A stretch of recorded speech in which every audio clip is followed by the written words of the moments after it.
Hello and welcome back again to my YouTube channel, The Mommy Jaja Vlogs. For today's video, magbabahagi ako ng pampaswerte dahil ngayong araw ay unang Friday of the month. Kaya napakabisa kung makakagawa kayo ng mga pampaswerte.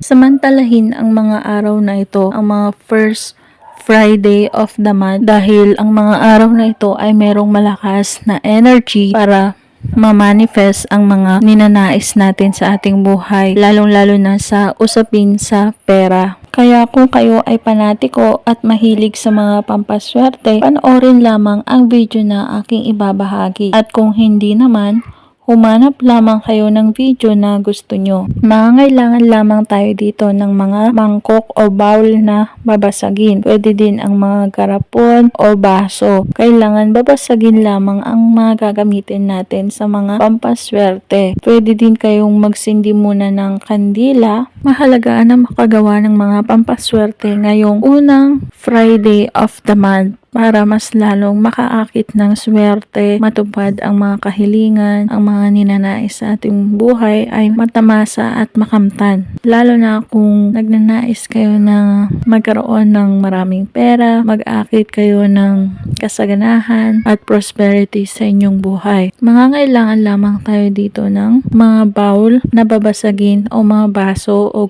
glass jar na babasagin, at kailangan ay magsindi muna ng kandila sa tuwing gumagawa kayo ng mga pampaswerte o ritual at humarap sa silangan na papasikat ang araw. Lalagyan itong bowl o jar ng bigas ng sakto lamang, at mangangailangan din tayo dito ng isang pirasong itlog, bagong itlog, yung hindi pa nailuluto, at ibabaon itong itlog sa may bigas. Ang dalawang sangkap na ito ay napaka-epektibo para mag-attract ng kasaganahan ng prosperity sa inyong tahanan at sa inyong buhay, at makaakit ng swerte sa pera. Kung may mga dinadanas kayong mga pagsubok, magiging magaan, at kung nakakaranas kayo ng mga kagipitan, pagagaanin nito ang inyong pamumuhay. Gawin ang pampaswerteng ito dahil napaka-simple pero napaka-epektibo. Ang tawag sa pampaswerteng ito ay prosperity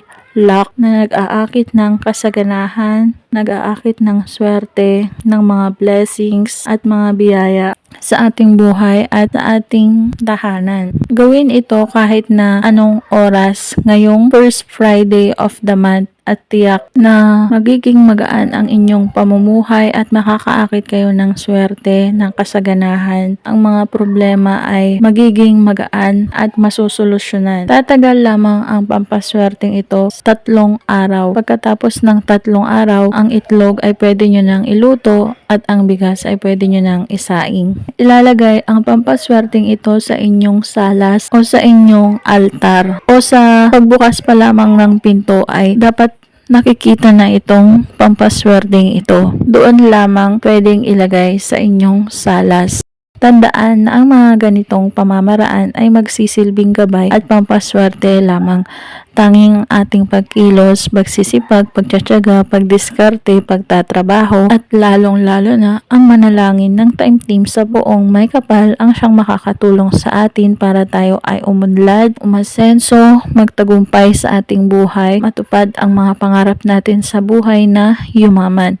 At kung nagustuhan ang videong ito, mag-like at mag-subscribe na para maging updated sa mga next video na i-upload tungkol sa mga pampaswerteng bagay-bagay.